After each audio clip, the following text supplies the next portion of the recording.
There's an unforgettable scene in Thornton Wilder's memorable play, Our Town. It never ceases to intrigue me. Many of you may know the plot. Young Emily has died, and the Lord gives her one opportunity to go back and live one day over again, to experience her life again. So she chooses to relive her 12th birthday. And we see her there, and her mother is preoccupied with all of the arrangements for the birthday party. Her father returns home from work exhausted. Only Emily is aware that she has just this one day to live again.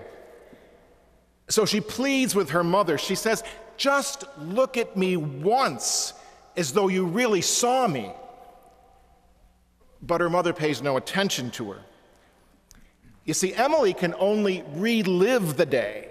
She can't change anything. So she goes to her father then, and she tries to talk to him, but he's busy reading the newspaper, and he pays no attention to her. So finally, in frustration, she can't stand it any longer, and she cries out, "I can't go on. It's going too fast. We don't have enough time to look at one another. I didn't realize what was going on. I never noticed it. O earth, you are too wonderful for anyone to realize you." And then she turns to the stage manager. Now, the stage manager in this play is the central figure. And she says to him, "Do any human beings ever recognize life while they live it? Every moment?" It's a great question. It's a great question for each one of us to ask ourselves.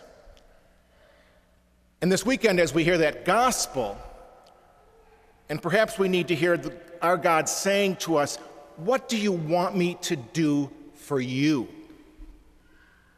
And perhaps we need to be like Bartimaeus and shout back to the Lord, "Lord, I want to see. Open up my eyes. Help me to be aware of what's around me and what's important." Of course, this presumes that we are aware that we are blind to many things that are significant and real and important in life. You see, Bartimaeus knew what he was missing. What about us? Do we know, are we aware of what we are blind to? As we go through life so often half awake, unaware, speeding through life at a frantic pace, caught up in our heads, lost to our hearts, and then anesthetizing ourselves with all kinds of diversions from the television to the internet, so many things that we use to escape reality. And when we do that, we miss out. And we wake up only when it's too late. When the marriage is beyond repair, when the family's dysfunctional, when the credit cards are maxed out, when bankruptcy looms, when our too good to be true schemes are realized as too good to be true, when we have our heart attack or our stroke because our lifestyle of eating and drinking and not sleeping and running around finally catches up to us. And the list goes on. Each one of us can add to that list. There's a doctor by the name of Katrina Furlick. She was the first woman to be admitted to the neurosurgery residency at the University of Pittsburgh Medical Center. She wrote a very intriguing book entitled Another Day in the Frontal Lobe. And she gives us a glimpse of the training that brain surgeons go through. And in one of the chapters, she talks about her last year of residency. And she admits that even by that time, she had become jaded to all of the neurological devastation that brain surgeons see. This is what she wrote. "I walked into yet another examining room, a brand new consult from out of town.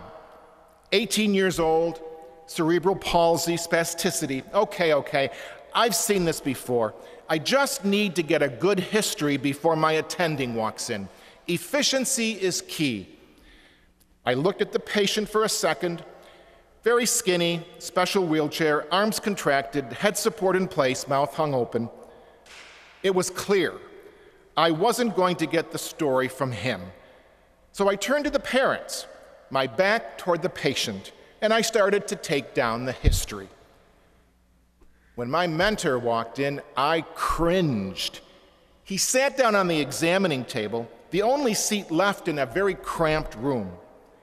After introducing himself, he surveyed the compact scene, the patient, the parents, and then he focused his gaze back on the patient. After what seemed like several uncomfortably quiet moments, he looked the patient in the eye and he asked him, "So when did you graduate from high school?" And that young man's face lit up like I had no idea it could. My mentor noticed something that I had missed. The patient was wearing a large high school ring, so large it looked silly on his bony finger. His body, far more than his mind, had borne the brunt of the cerebral palsy. But he was a proud, beaming high school graduate who used a specialized computer to help him communicate. And then she goes on, she says, "For the remainder of that visit, I sat in the corner dunce-like, humbled by the enormity of that high school ring staring me in the face." That young resident was efficient, but she was blind. She missed the essential. She missed the significant. She missed what was most important. She was half awake. Thank God she had an attending doctor who was not blind, whose life was not controlled by efficiency, who, as opposed to what Emily experienced in our town, took the time to look into the eyes of another human being who noticed and was in touch. I think we all have to admit that we all have blindisms at times, that all of us go through life half awake at times, that we often miss what's significant and most important. So the gospel this weekend, Jesus says to each one of us, what do you want me to do for you? And I think that we have to ask ourselves, are we ready like Bartimaeus was to say, "Lord, I want to see. I want to be able to notice what's going on. I want to be awake. I want to be in touch with and aware of my spouse, my family, the needs of my employees and parishioners, friends and patients and clients. I want to be in touch with and aware of all the joys and sufferings and heartaches that comprise the mishmash of this life that we live." Thornton Wilder has Emily come back to life for just one day to be able to view how her family lived. She could only watch them. She couldn't warn them. She couldn't tell them that they were wasting valuable time.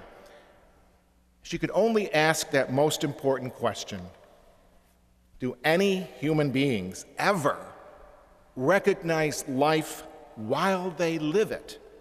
Every minute. There's a Buddhist monk who teaches Chinese philosophy at a university in this country, and he said this one day to his class. He said, "As a Christian, you teach your children to pray all wrong. You teach them to pray, 'If I should die before I wake.' It would be better if you taught them to pray, 'If I should wake before I die.'" So as we hear that gospel, and the Lord speaks to each one of us today, what do you want me to do for you? Are we ready like Bartimaeus was? Can we say, Lord, I want to see. Wake me up before I die.